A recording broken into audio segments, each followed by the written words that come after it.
Hello mga mi, magluto ulit po tayo ngayon ng simpleng ulam ng tanghalian. Yan po. Chicken apritada po yung lulutuin natin ngayon. Yan po, may patatas, may carrots, may bell pepper, may bawang at sibuyas po. Yan po. Pinainit lang po natin yung mantika. Iprito po natin muna yung patatas. Ayan po. Takpan lang po natin yan para mabilis pong mag-brown. Ayan na po. Pag naging brown na po yung ating patatas, isama na din natin iprito yung carrots.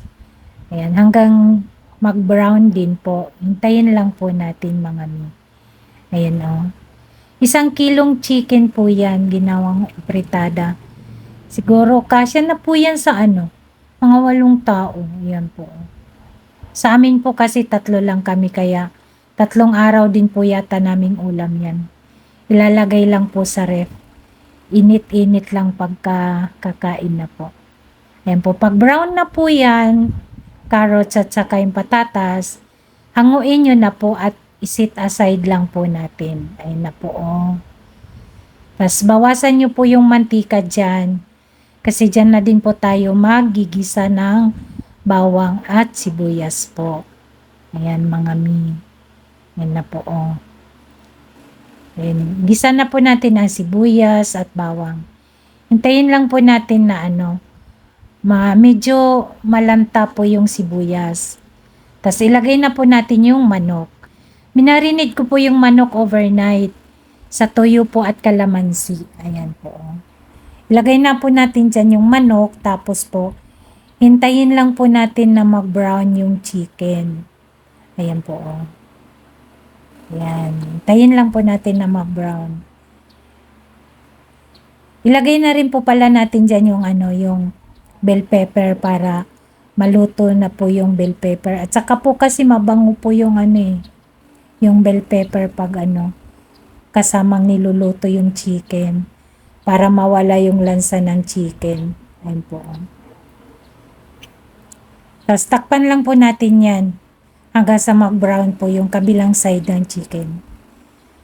Ayan, tingnan na po natin pag baliktarin po natin para yung kabila naman po yung maging brown. Ayan po. Dyan po, nilagyan ko na din po yan ng paminta. Yan, lagyan ko po siya ng paminta mga mi. Tapos tinakpan ko lang din po para mag-brown po yung kabilang side ng chicken. Ayan na. Ayan na po oh, brown na po siya at saka mantika na lang po talaga yung natitira dyan. Ilagay na po natin yung prinitong patatas at carrots. Ayan po. Tapos po, nilagyan ko din po siya ng konting asin lang po. Konti lang po. Kasi baka maging maalat, mahirap na po. Tapos po, nilagyan ko na din po yan ng tomato sauce po. Yung maliit lang na pakete. Kasi pag nasobrahan naman po masyadong maasim po. Tapos hayaan lang po natin yan na maluto yung tomato sauce. Siguro mga 1 minute yan. Tapos po, nilagyan ko po ng 1 kutsarang asukal. Kasi po para mabalansi po yung asim ng tomato sauce po. Kaya 1 kutsarang asukal pwede na po. Pagkatapos po, lagyan na po natin yan ng tubig galing sa mahiwagang termos. Ayan na po. Kapantay lang po ng manok ang tubig dyan para kasi luto na naman, medyo luto na po yung manok dyan. Tapos, yan. Takpan lang po natin, hintayin lang po natin na mag-reduce yung tubig. Yan po, tingnan nyo na lang po kasi baka masunog yung niluluto nyo. Alam nyo po sa dyan, pwede na po talaga yun luto na po yan. Ayan po oh. Kaso gusto po ng anak ko na sauce lang talaga yung matira at saka po mantika. Yan lang po. Kaya nireduce po ang tubig talaga dyan. Hanggang sa maging sauce na lang po talaga yung natira dyan. Yun po yung masarap dyan. Pero po kung ayaw nyo naman po, gusto nyo po ng madaming sauce, yung kanina po okay na po yan. Ayun na po oh, yung mantika na lang po yung natitira.